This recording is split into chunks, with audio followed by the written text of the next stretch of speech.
اور اس کی فکر اور توجہ یہ ہوتی ہے کہ میں ان کاموں کے ذریعے نجات پالوں. لیکن یہاں پر بھی اس بندے کے لیے لازم اور ضروری ہے کہ اگر تم اپنے اندر تقویٰ پیدا کرو گے تبھی اللہ تبارک و تعالیٰ تمہیں نجات دے گا, تمہیں کامیابی عطا کرے گا.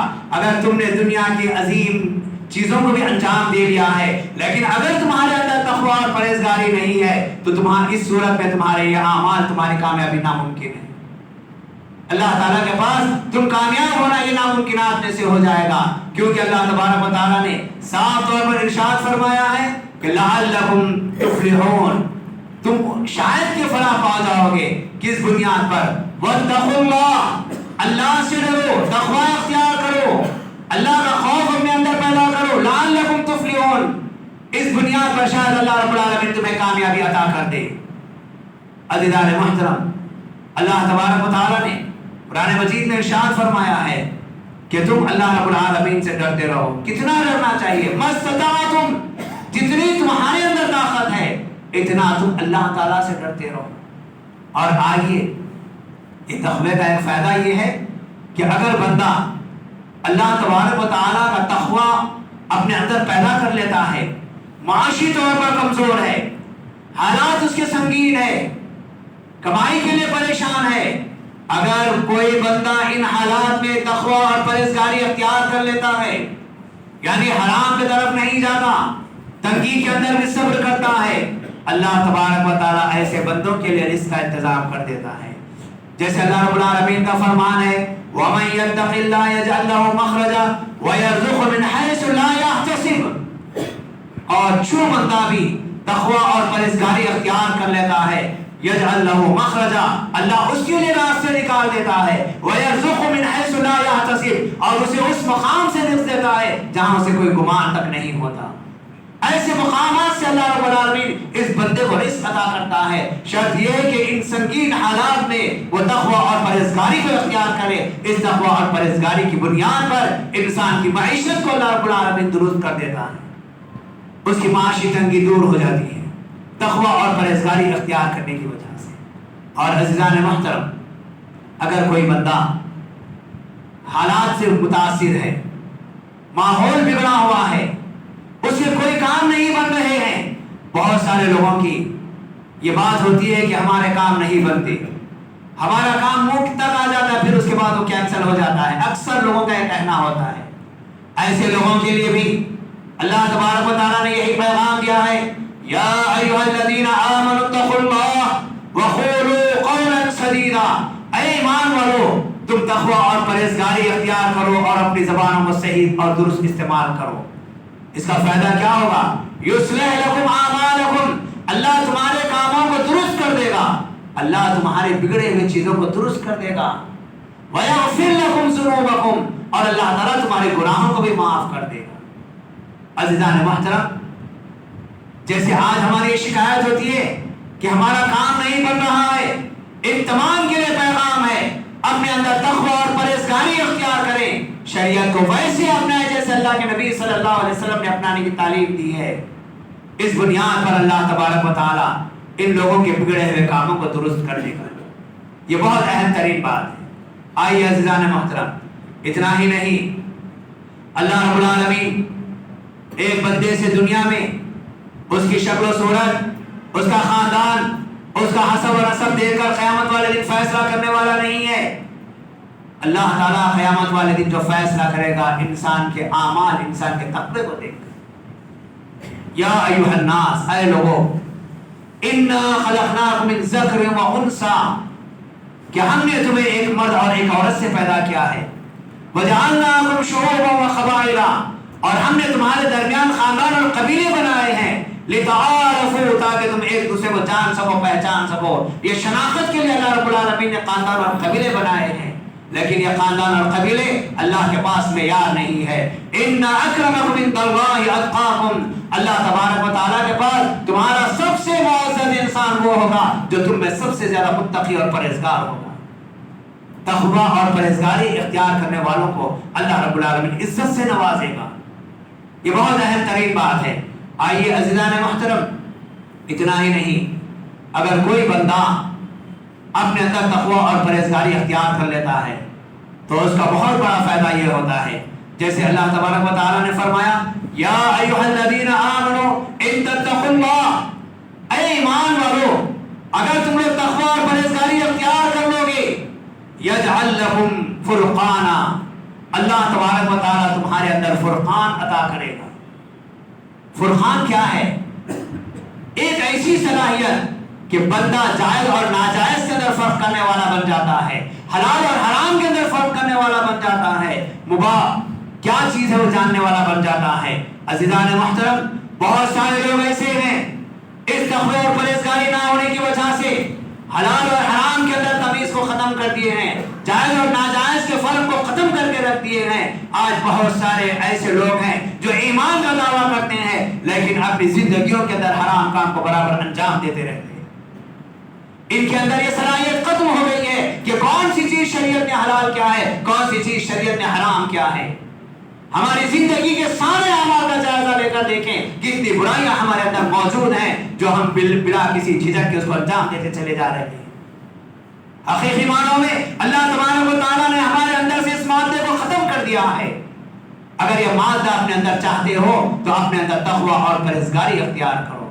اللہ رب العالمین نے کہا یا ایھا الذین آمنوا ان تتقوا اللہ، اے ایمان والو اگر تم تقوی اور پرہیزگاری اختیار کرو گے یجعل لکم فرقانا، اللہ تعالیٰ تمہارے اندر حق و باطل کو سمجھنے کی صلاحیت پیدا فرمائے گا، فرقان کی صلاحیت اللہ تعالیٰ تمہارے اندر پیدا فرمائے گا۔ اور اتنا ہی نہیں، ساتھ میں اللہ رب العالمین نے کہا وَيُكَفِّرْ عَنْكُمْ سَيِّئَاتِكُمْ وَيَغْفِرْ لَكُمْ، اللہ تعالیٰ تمہارے سارے گناہوں کو بھی معاف کر دے گا، تمہارے سے تمہاری برائیوں کو دور کر دے گا اگر تم تقوی اور پرہیزگاری اختیار کر لیتے ہیں۔ معزز حاضرین، یہ تقوی اور پرہیزگاری کوئی وقت کے لیے آدمی متقی اور پرہیزگار بن جائے ایسا نہیں ہے، ہماری ساری زندگی اللہ کی شریعت کے مطابق گزرنا ہے یہاں تک کہ ہمیں موت آ جائے۔ کسی ایک وقت کے لیے ہم متقی بن جائیں اور بعد میں ہم جیسی چاہے ویسی زندگی گزاریں، بات نہیں ہو سکتی۔ اگر ہم غور کر کے دیکھیں، مسجد میں ہم آ جاتے ہیں، اپنے آپ کو متقی اور پرہیزگار بنا لیتے ہیں، جب ہمارے گھروں میں دعوتوں کا مسئلہ آتا ہے اس وقت ہم تقوی و خیر بات کہہ دیتے ہیں، وہ سارے امور انجام دیتے ہیں جس سے شیطان راضی ہوتا ہے اور وہ سارے امور سے اجتناب کرتے ہیں جس سے اللہ راضی ہوتا ہے۔ اللہ کو راضی کرنے والے سارے کاموں سے رک جاتے ہیں اور شیطان کو راضی کرنے والے سارے امور انجام دیتے ہیں۔ کیا یہ تقوی اور پرہیزگاری ہے؟ آپ اندازہ لگائیے، یہ ہمیشہ تقوی اور پرہیزگاری اختیار کرنا ہے، لیکن کل کا جو دن گزرا نبی صلی اللہ علیہ وسلم کی پیدائش کے اوپر مسلمانوں نے کیا امور انجام دیے، یقینی معنوں میں انہوں نے صرف اپنے آپ کو نہیں بلکہ اسلام کو بھی رسوا کیا، اسلام کی تعلیمات کو بھی رسوا کیا ہے۔ سرے بازار ناچتے دندناتے پھرتے ہیں اور ایسے ایسے نعرے لگاتے ہیں جس کے اندر کفر اور شرک پایا جا رہا ہے۔ کیا یہ تقوی اور پرہیزگاری ہے؟ کیا اسلام نے ایسی تعلیم دی ہے؟ شیطان کو تم نے راضی کر دیا ہے اور اللہ تبارک و تعالیٰ کو ناراض کر دیا ہے۔ کیا اس کے بعد ایسے لوگوں کے تعلق سے توقع رکھی جاتی ہے کہ اللہ رب العالمین کی مغفرت فرما دے گا؟ ہاں یقیناً، اگر یہ لوگ اللہ رب العالمین کے بارگاہ میں آ جاتے ہیں، توبہ و استغفار طلب کرتے ہیں، اپنے اندر تقوی پیدا کرتے ہیں، اسی وقت اللہ تبارک و تعالیٰ ایسے لوگوں کو معاف فرمائے گا۔ جس شریعت نے ادب سکھایا، تہذیب سکھائی، تمدن سکھایا، اس کے دھجیاں اڑا دی گئی ہیں۔ جس نبی نے ناچ گانے کو حرام قرار دیا ہے، ناچ کے گا کے ہم نے ثابت کر دیا کہ ہم نبی کی تعلیمات کو ماننے والے نہیں۔ شریعت کا کتنا کھل کر مذاق اڑایا گیا، یہ بالکل تقوی کے مغائر ہے۔ یہ ایسے سارے لوگ جن کے دلوں میں تقوی کا ایک ذرہ بھی موجود نہیں تھا، جنہوں نے ایسی حرکتیں کی ہیں۔ عورتیں بھی بے پردہ بازار میں آ گئی، وہ بھی ناچتی گاتی نظر آئی۔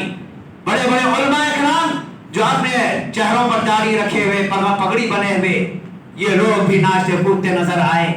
کیا یہ اسلام کی تعلیم ہے؟ سراسر یہ اسلام کا مذاق ہے، یہ کوئی معمولی بات نہیں ہے۔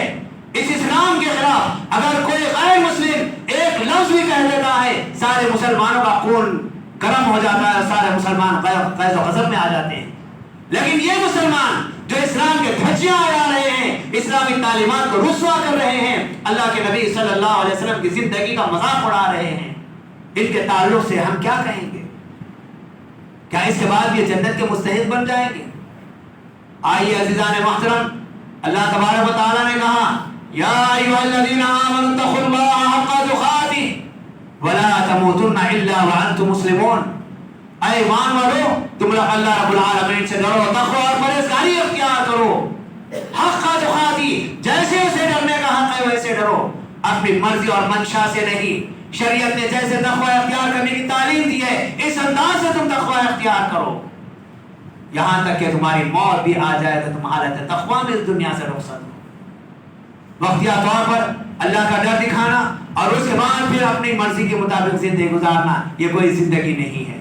آئیے عزیزان محترم، اللہ کے نبی صلی اللہ علیہ وسلم فرماتے ہیں، مسند احمد کی روایت ہے، ابو نضرات یہ حدیث کے راوی ہیں، اللہ کے نبی صلی اللہ علیہ وسلم نے ایام تشریق میں خطبہ دیا اور صحابہ اکرام نے اس خطبے کو نقل کیا۔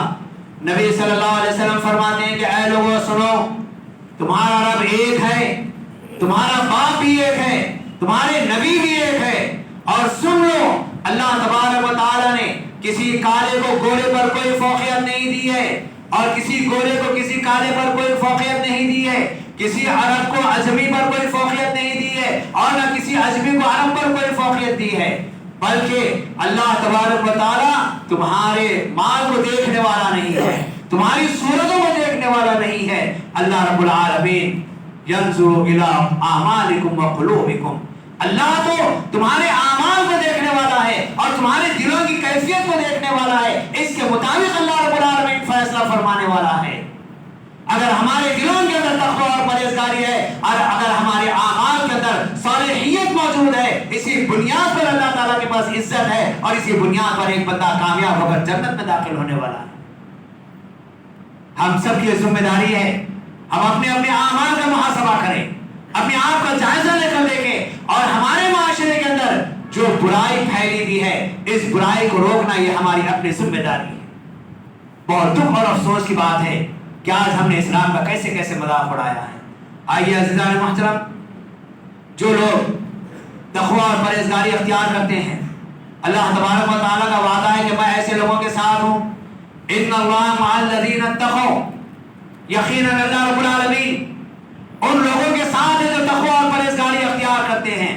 تقوی اور پرہیزگاری اختیار کرنے والوں کا اللہ ساتھ دیتا ہے۔ انسان تنہا ہو، پریشانیوں میں ہو، کوئی اسے پوچھنے والا نہ ہو، لیکن اگر اس بندے کے اندر تقوی اور پرہیزگاری ہے تو ایسے وقت میں اللہ رب العالمین اس بندے کا ساتھی بن جاتا ہے۔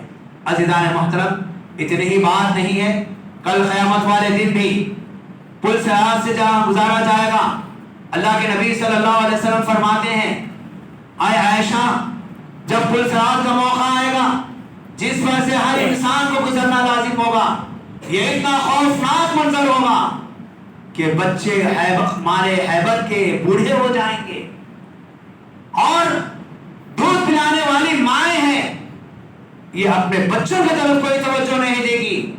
اتنا خوف، اتنی دہشت اس وقت ہوگی جب انسان کو پل صراط پر سے گزارا جائے گا۔